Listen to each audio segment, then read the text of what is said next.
नमस्कार 4 PM पर आप सभी का स्वागत है। मैं हूं आपके साथ अब्दुल करीम। लोकसभा चुनाव को लेकर सियासी पारा हाई चल रहा है। नेताओं के एक दूसरे पर आरोप प्रत्यारोप का दौर जारी है। बता दें कि अब तक 6 चरण के चुनाव पूरे हो चुके हैं और 7वें चरण के लिए नेता लगातार चुनावी प्रचार में जुटे हुए हैं। ऐसे में इस बार के चुनाव को अलग नजरिए से देखा जा रहा है, जिसकी वजह है विपक्षी दल का मजबूत होना। साल 2019 के मुकाबले इस बार का चुनाव ज्यादा महत्वपूर्ण है, क्योंकि इस बार के चुनाव में इंडिया गठबंधन ने भाजपा की नींद हराम कर दी है। विपक्षी एकता से भाजपा के खेमे में घबराहट है।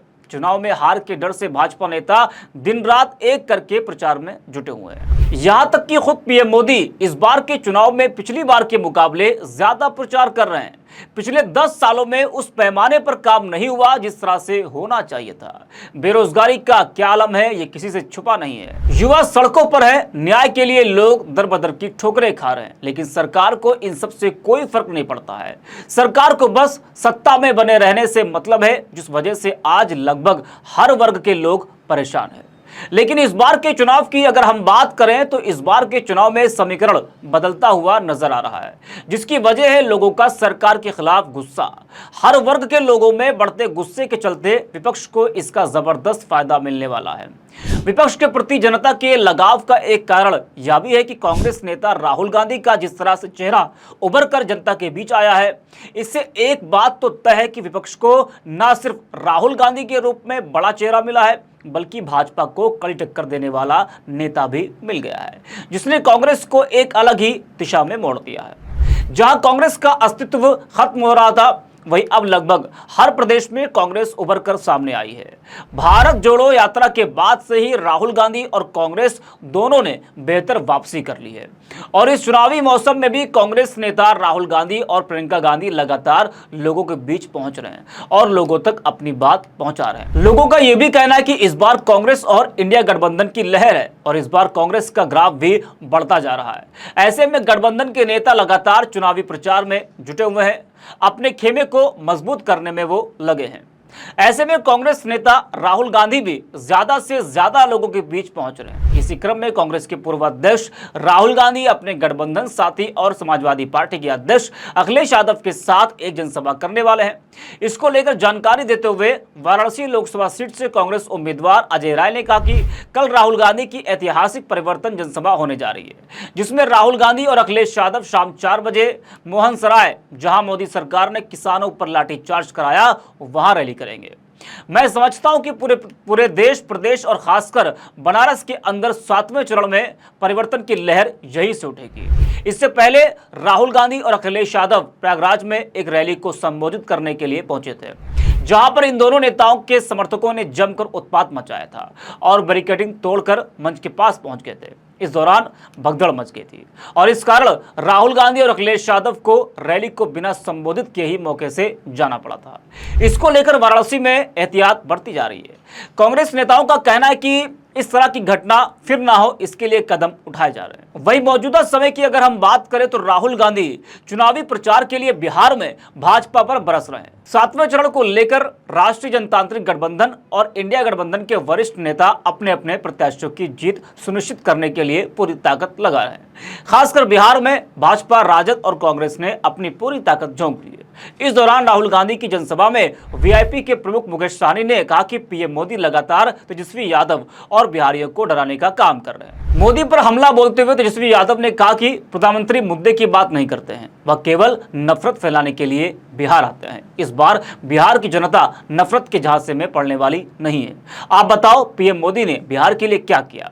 कोई काम इन लोगों ने नहीं किया। पीएम मोदी बिहार आकर लालू, तेजस्वी और राहुल गांधी को गाली देते हैं। इनसे बड़ा झूठा प्रधानमंत्री कोई नहीं है। विश्व में सबसे झूठा प्रधानमंत्री कोई है तो वह पीएम मोदी है। वह गोबर को भी हलवा बना देते हैं, इस तरह के बयान दिए हैं। वही इस दौरान राहुल गांधी ने भी भाजपा पर हमला बोला। उन्होंने जनसभा को संबोधित करते हुए कहा कि नरेंद्र मोदी ने नए राजा बना लिए हैं, दिन रात इनके लिए ही काम करते हैं। इनके लिए 16 लाख करोड़ रुपए माफ कर दिए गए। राहुल गांधी ने कहा कि हमारी सरकार बनते ही हर साल 1-1 लाख रुपए गरीब महिला के बैंक खाते में डालने जा रहे हैं। गरीबों के खाते में यह पैसा जाएगा। आज मनरेगा के मजदूरों को 250 रुपये मिलता है। 5 जून को हमारी सरकार बनते ही यह पैसा 500 रुपये कर दिया जाएगा। जब गरीब सशक्त बनेगा, वह सामान खरीदेगा तो फैक्ट्रियां चालू हो जाएंगी। राहुल गांधी ने कहा कि हमने पहले मनरेगा में रोजगार दिया था, अब हमने स्नातक पास युवाओं के लिए पहली नौकरी पक्की योजना बनाई है। सरकारी कॉलेज, विश्वविद्यालय, अस्पताल सरकारी उपक्रम में नौकरी देंगे। महीने का 8,000 और साल का 1 लाख रुपए खटाखट जाएगा। इसी से हिंदुस्तान की अर्थव्यवस्था चालू हो गई। दुनिया की किसी भी सरकार ने ऐसा काम नहीं किया। एनडीए गठबंधन की सरकार पहली बार ऐसा काम करने जा रही है। राहुल ने दावा किया कि बिहार और उत्तर प्रदेश में इंडिया गठबंधन का तूफान आ रहा है। नरेंद्र मोदी प्रधानमंत्री नहीं बनने जा रहे हैं, यह बात आप लिख कर ले लो। साथ ही उन्होंने क्या कुछ कहा है, इस वीडियो में आप देखिए। मोदी जी, आप लंबे लंबे भाषण देना बंद कीजिए। आप देश को बांटने की कोशिश नहीं कीजिए। आप सबसे पहले देश के युवाओं को यह बताइए, बिहार के युवाओं को यह बताइए कि आपने हिंदुस्तान के युवाओं को कितना रोजगार दिया, कितनी नौकरियां दी। आपने 2 करोड़ युवाओं को रोजगार देने की बात की थी। आपने एक युवा को नौकरी नहीं दी। यहां हाथ उठा के दिखाओ भैया, बेरोजगार, ये बेरोजगार हाथ उठा के दिखाओ। ये है नरेंद्र मोदी का नतीजा, इनकी पॉलिसी का नतीजा कि हिंदुस्तान में युवाओं को रोजगार नहीं मिल सकता। ये पहले आपके अलग अलग रास्ते थे।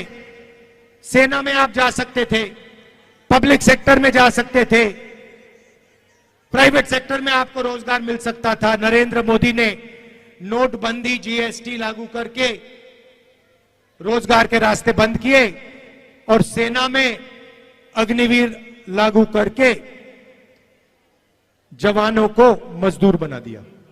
तो न सिर्फ राहुल गांधी बल्कि कांग्रेस महासचिव प्रियंका गांधी भी जमकर चुनावी प्रचार कर रही हैं। ऐसे में वो हिमाचल में है और वहां से जनसभा को संबोधित किया।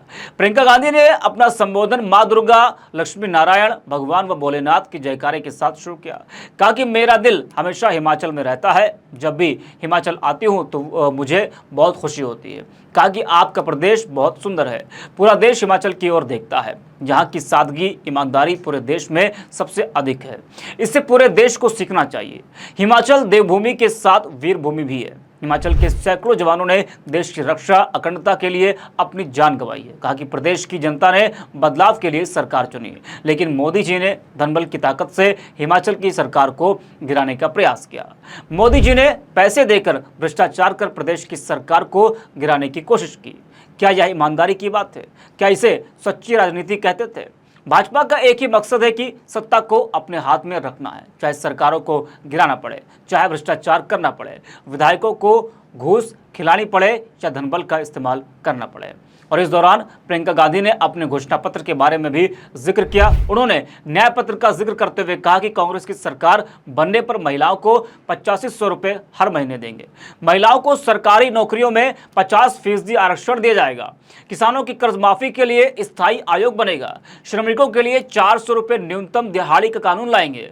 मनरेगा को मजबूत किया जाएगा। शहरों में भी इसे लागू किया जाएगा। 25 लाख रुपए तक का इलाज मुफ्त किया जाएगा। नौजवानों के लिए 5,000 करोड़ का स्टार्टअप फंड बनाएंगे। अग्निवीर योजना को रद्द किया जाएगा। साथ ही प्रियंका गांधी ने भाजपा पर जमकर हमला बोलते हुए क्या कुछ कहा है, इस वीडियो में देखिए। तो आज जिस तरह का माहौल भाजपा सरकार में बन गया है, इससे एक बात तो तय है कि सरकार लोगों को आपस में लड़वाना चाहती है और उसके फायदे के बदले में सत्ता में बने रहना चाहती है। लेकिन इस बार चुनावी समीकरण बदल चुका है और जनता ने अपना रुख भी बदल लिया है। ऐसे में देखना यह होगा कि इस बार जनता किसे अपना मत देती है। ये तो खैर 4 जून के चुनावी परिणाम के आने के बाद पता चल ही जाएगा। फिलहाल के लिए इस खबर में इतना ही। तब तक के लिए आप देखते रहिए 4PM न्यूज़। धन्यवाद आपका।